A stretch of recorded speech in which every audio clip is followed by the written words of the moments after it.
Capital Radio. El remate, con Miguel Ángel González Suárez.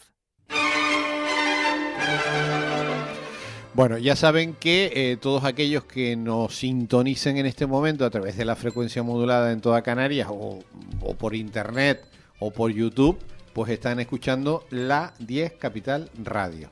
Y ya tenemos con nosotros al analista político, que yo creo que es un analista político de altos vuelos, Manuel Fernández, aquí en el estudio número 2. Manolo, buenos días. Nada, buenos días a todos. Bueno, comenzamos por la manifestación del domingo pasado. Ojo, porque este domingo próximo hay otra. Hay manifestación, una era por el tema del turismo y la del domingo próximo es por la inmigración ilegal. Pero bueno, vamos con la que pasó. Es quien convoca por la inmigración ilegal. No sé quién la convoca, eso no sabía. Bueno, hay una persona que lidera un poquito el tema. Pero ¿cuál es el mensaje? El control de la inmigración ilegal. Entonces, pero bueno, vamos con la del turismo. Y yo aquí tengo datos del tema de lo que los turistas pagan en Canarias solamente por impuestos, ¿no? Que es un dato que yo creo que hay que tener en cuenta. Lo estoy buscando aquí, que es un dato interesante. El turismo aporta en Canarias vía impuestos la mayor suma de la historia. Para este año 2024 va a llegar a los 4.000 millones de euros. 4.000 millones de euros es el presupuesto de la Consejería de Sanidad.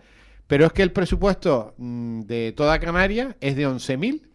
Pues imagínate, solo 4.000 con los impuestos del IGIP. Es tremendo la cantidad de... Es casi, no llega a la mitad, pero casi la mitad del dinero del presupuesto de todos los canarios lo ponen los turistas a través de los impuestos. Sí, ese impuesto, que además Canarias tiene la particularidad que no la tienen otras comunidades autónomas, que tiene el IGIC, lo que en el resto de España es el IVA, que se paga y lo recauda el Estado. En Canarias está exento de IVA y pagamos el IVA que lo recauda directamente la Comunidad Autónoma de Canarias. O sea que va directamente a las arcas del Estado, ¿no? Bueno, eso en cuanto a impuestos, pero el tema de la parte económica, de la incidencia económica del turismo, no solamente en Canarias, en toda España. En toda España. España se ha salvado, España empezó a despegar cuando empezó el turismo, ¿no? Sí. Económicamente. España era una miseria total, generalizada en toda España, ¿no?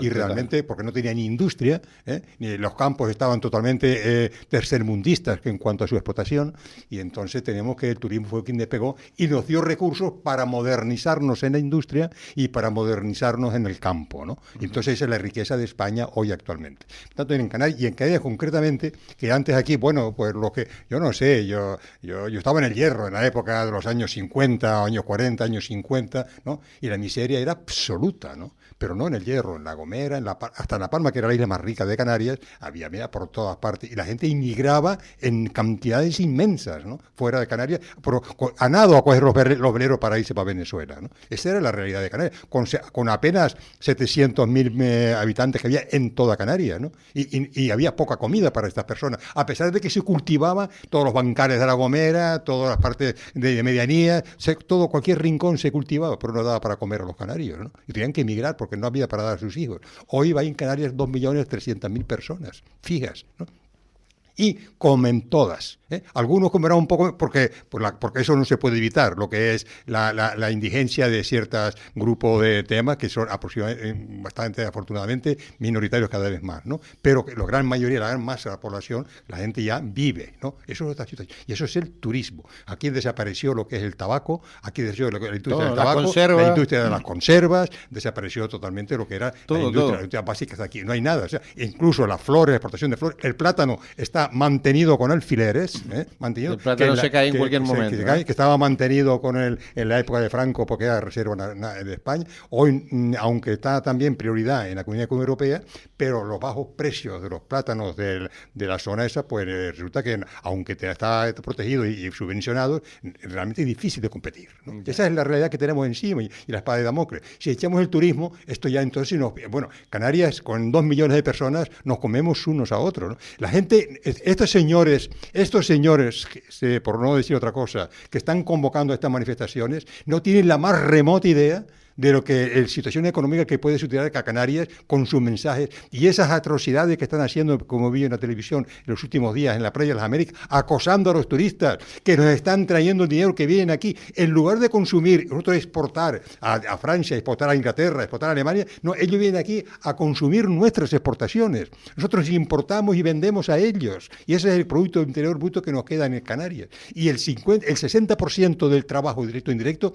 corresponde al turismo en Canarias. ¿Pero qué estamos hablando aquí? Esto es una agresión contra los canarios. Es un crimen contra los canarios que estas manifestaciones sigan adelante, ¿no? Y después están confundiendo con el tema de la vivienda, que por culpa del turismo no hay viviendas.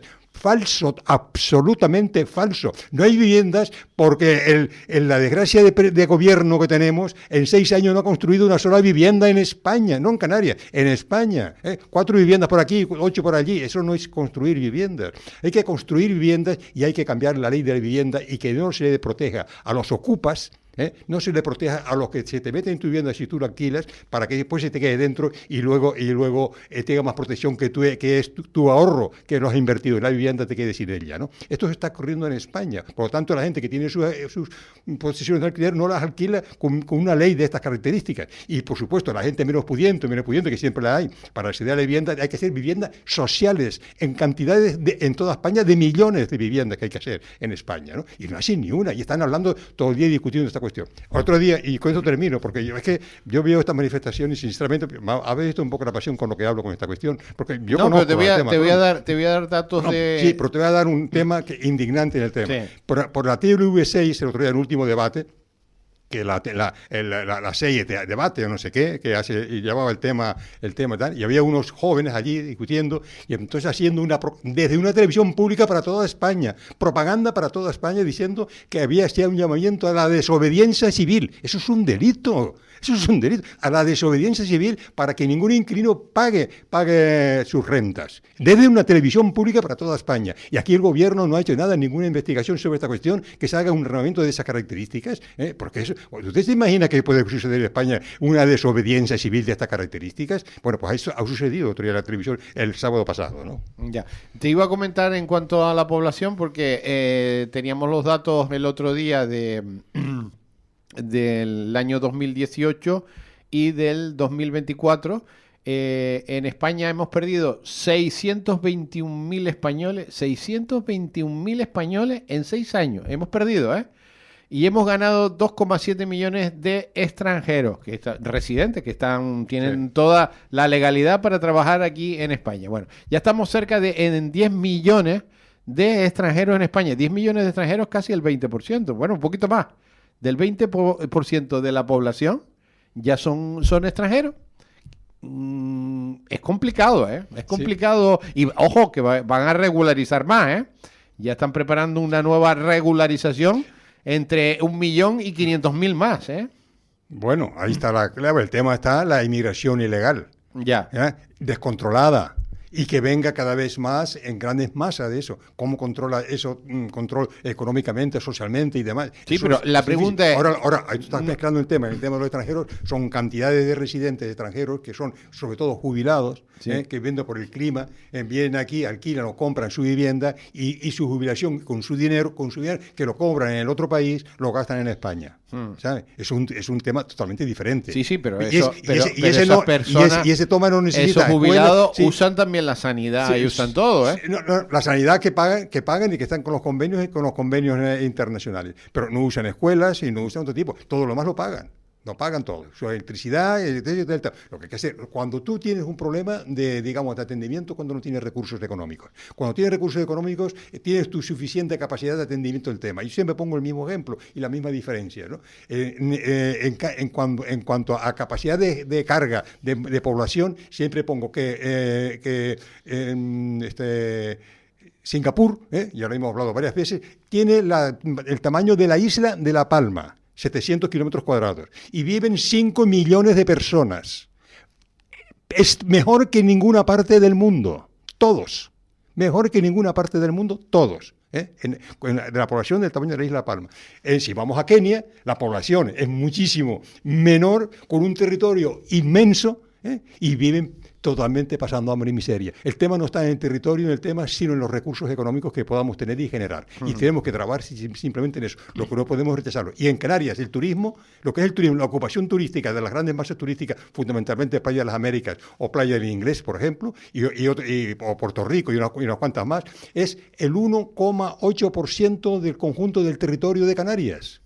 Y ese conjunto, y allí están ellos porque quieren estar allí con esa gente, conviviendo entre ellos, entre los turistas. Nosotros aquí no tenemos superpoblación en Santa Cruz, ni en La Laguna, ni en La Orotava, ni en La Victoria, ni en Puerto de la Cruz. Incluso en Puerto de la Cruz que ha sido turismo, pero tampoco lo hay, ¿no? No hay superpoblación, el turismo está almacenado todo allí. Y allí produce esa fábrica, que es como si pusiéramos una gran fábrica de coches en el sur, y empezar a producir coches y a consumir los ingresos del coche, de la gran fábrica. No tenemos la gran fábrica, sino turistas que vienen a consumir en el sur, tanto de Tenerife como Gran Canaria, como el sur de Lanzarote y Fuerteventura. Hoy no existiría, ni Fuerteventura existiría ni siquiera con población, porque Fuerteventura antes vivía de la pesca, y la pesca en el Sáhara está liquidada, no existe que la pesca que tenía. ¿De qué vivía Fuerteventura cuando sus campos sabemos lo que son? ¿De qué vive? ¿De las cabras? No. Vive del turismo y vive Lanzarote del turismo exclusivamente. Eso está así. Y la isla más rica de todas, por la naturaleza, es la isla de La Palma, por su propia naturaleza. Sin embargo, hoy la que es la renta más baja es la isla de La Palma. Una paradoja, ¿no? Sí, curioso. Ahí hay que habría que hablar del plátano. Bueno, vamos con más temas. Vamos a hablar de la política nacional, que es lo realmente preocupante. Aparte Fiscal General del Estado, venga. El Fiscal General del Estado es la ignominia y la vergüenza de un país. Que el fiscal general del Estado, que tiene que ser la pureza pura, es como el Papa en cuanto a la religión, ¿no? Es la pureza pura, no puede cometer un pecado, ni venial siquiera, ¿no? Porque dejaría de ser la representación de Dios, ¿no? El fiscal general del Estado tiene que ser el ejemplo de lo que es la justicia, y lo que es y resulta que el propio fiscal general del Estado no está el acto definitivo prácticamente imputado por un delito de comunicaciones de revelación de secretos, ¿no? El fiscal general del Estado. Además también que ha perdido varios hechos, como es el nombramiento de ayudantes y demás, que son ilegales en la cuestión. Este señor que ha cuestionado lo que es incluso al propio Tribunal Supremo, el propio Tribunal Supremo, ¿no? Este señor, bueno, está ahí y no quiere dimitir, ¿no? No dimite. Bueno, esto es intolerable. No dimite, insoportable para un ni país. El gobierno, ¿no? También tampoco lo cesa. Y la vergüenza de un país, España, que tenemos un presidente de gobierno, que tenemos su mujer imputada, su hermano imputado, tenemos sus ministros imputados como Ábalos y próximos a imputar algunos más de algunos ministros de su entorno y que están de nuestro propio entorno también, en lo que es la propia información que ha dado la OCU últimamente, en las conversaciones que han habido, el gran recaudador en la cárcel por no cobrar el IVA en un tráfico de hidrocarburos de 180 millones de euros, y ese ha estado en todos los manejes del presidente del gobierno, y el fiscal general de Estado perfectamente imputado. Y resulta que esto es España. Pero esto puede ser España. Esto hay que hacer una gran reflexión, pero hay que hacer una gran reflexión a todos los españoles. ¿Cómo podemos soportar un gobierno, con un fiscal general del Estado en estas condiciones, que tiene bajo su control y solamente son los ministros de él los que están en sitios claves? Un gobierno que lo que hace es hacer una ley, promociona una ley para que reduzcan lo que es la prisión de los terroristas de ETA. ¿Sabe que ya se publicó? ¿No? Sí, ya se publicó, pero eso está todavía para su judice, porque resulta que el Senado ha mandado al Congreso un veto a esta ley. Pero está publicada en el boletín. Pero la señora Armengol, sin discutir ni siquiera, porque hay que discutirlo en el Congreso otra vez. Aunque hubiera salido, pero hay que discutirlo. Y no lo discutió, sino mandó directamente al boletín oficial del Estado. Ya está publicado. Esto demuestra que esto ya es una dictadura de hecho. Pues porque el Congreso ignora al Senado, que están elegidos los senadores directamente por el pueblo español. Ignora al Senado, y hay un mandato del Senado vetando una ley, no la lleva otra vez a votación, sino la manda directamente al boletín oficial. La señora Armengol, cómplice de toda la trama de las mascarillas con Ábalos en Mallorca. Ella es cómplice directa y acusada directamente en todas estas conversaciones. Es lo que hace este tema. Bueno, Ábalos, vamos con Ábalos. Pues Ábalos es todo. Ábalos es que tiene la coordinación digamos, de la corrupción general y la que, bueno, la coordinaba antes como vicesecretario de organización del Partido Socialista y después como ministro, ¿no? Entonces, él era el que organizó Están toda a punto de imputarlo. Ya está prácticamente imputado. Falta firmar el auto. Prácticamente, falta firmar el auto. ¿Qué hacemos entonces con este ahora que es el hombre de confianza y el que mandaba en todo el partido como vicesecretario general de organización y el que mandaba en el Ejecutivo como ministro de Transportes y que era el hombre de confianza del señor presidente del gobierno, ¿no? Esto es, y todavía tenemos entonces un presidente del gobierno todavía mantenido aquí y no dimite. Tú sabes, el otro día estaba oyendo que yo no lo sabía, ¿no? Tú sabes que hay un libro que se llama La ética del engaño. ¿Sabes? Y yo no lo sabía. Ahora entendíamos algunas cosas. Resulta que el que es el jefe de gabinete del presidente Sánchez, un tal Diego Robin, que sacó la tesina en la Universidad de Oxford dedicada al engaño. La ética del engaño es el titular. Y la ética del engaño significa, entre otras cosas, dentro del desarrollo, defendiendo y dando lo que es lo bueno que es el engaño para la sociedad, ¿no? El engaño los hará libres, el engaño nos hará felices, ¿no? Tenemos que dar gracias a que nos engañan. Esos son los títulos del libro. Hay que leerlo. Sí, es tremendo, ¿no? Hay que leer el libro. Claro. Entonces, y este es el jefe de gabinete del mayor mentiroso que tiene. Pero ahí aguanta, Manolo, aguanta muy bien. No, vemos que la tesis tiene razón, la ética del engaño. Estaba leyendo este fin de semana encuestas de cómo van los partidos. Y depende quién emita la encuesta, pues dice una cosa. Por ejemplo, vi encuestas que el PP estaba 7 puntos por encima del PSOE. Sí, claro. Y ahora ya salió la del CIS. Y ahora ya es al revés. Ahora el PSOE está por encima que el PP. Entonces, ¿a quién crees aquí? No, pero vamos a creer, lo de Tesano es una cosa que no es ya teórico, ya es práctico, ¿no? Pero ahí sigue Tesano, ¿eh? Claro, como siguen todos, esta es la ética del engaño. Ya. Pero tú crees que es que yo creo que termina la legislatura sin problemas, ¿eh? Tú sabes los principios fundamentales del leninismo. Sí. Del leninismo son desmiente todo. Sí. Todo este caso y tú lo desmientes. Sí. Eso es un principio fundamental.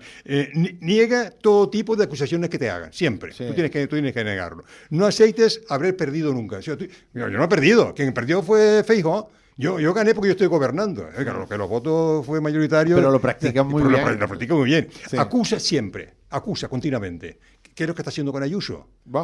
Acusando continuamente a Ayuso de algo, además, reiterado. Pues ahora tú sabes que le han puesto una denuncia al novio de Ayuso, tanto a él y pidiendo una indemnización de 150.000 euros, ¿no? Si no se retracta de esas acusaciones, de llamarlo delincuente, de haberlo llamado delincuente al novio de Ayuso, ¿no? Sí. Bueno, pues a él y a Bolaños, ¿no? El Pitagorín, el sabiondo ¿no? Este señor. Le ha puesto una denuncia por esa misma. Acusa continuamente cuando a Ayuso le han perseguido por el padre, por la hermana, por el hermano, por el tema y por ella misma. Todos han sido analizados por los tribunales de justicia y todos han sido archivados. Y este señor sigue sacando los temas de corrupción de la señora Ayuso, ¿no? Que ha sido totalmente investigada, ¿no?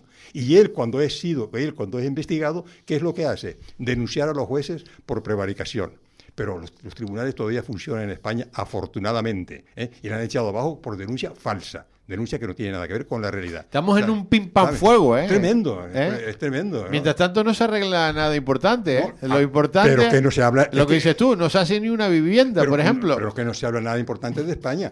El tema de los inmigrantes, que tú no nombras los inmigrantes antes, que hay las manifestaciones de los inmigrantes. Pero ¿cómo vamos nosotros a esperar nada de las manifestaciones si tenemos que la propia Comunidad Europea protesta ante España? Pero yo comentaba esta mañana comentaba, ya Meloni cambió las cosas y ya para poder mandar los migrantes. Sí, hizo un decreto. Pero es una chorrada lo que le tumbaron a Meloni el tema.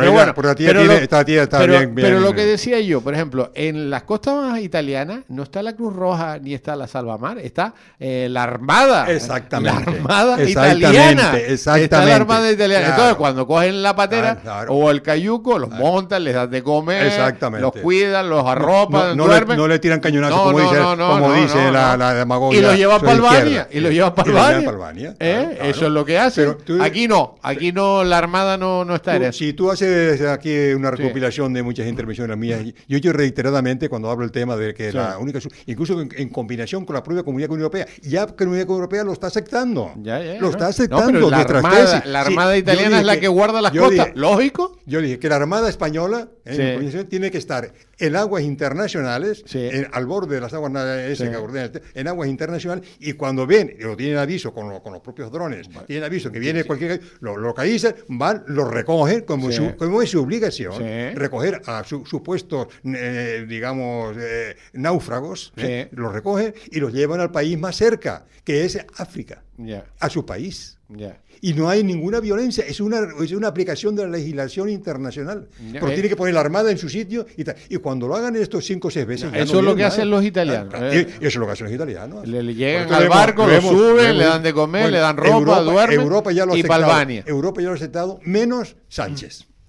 Sí, menos Sánchez. Menos Sánchez. Es el único que no quiere saber nada. El resto de los países de Europa, que son los tontos del mundo, sí lo aceptan. Bueno, pero mientras tanto estamos con las distracciones... Claro, para que no se hable de la señora del señor Sánchez, ¿no? Que está gravemente, pero terriblemente grave las acusaciones. No es una cosa banal, ni un artículo de periódico como ellos decían, ¿no? Las filtraciones de la UCO están clarísimos, ¿no?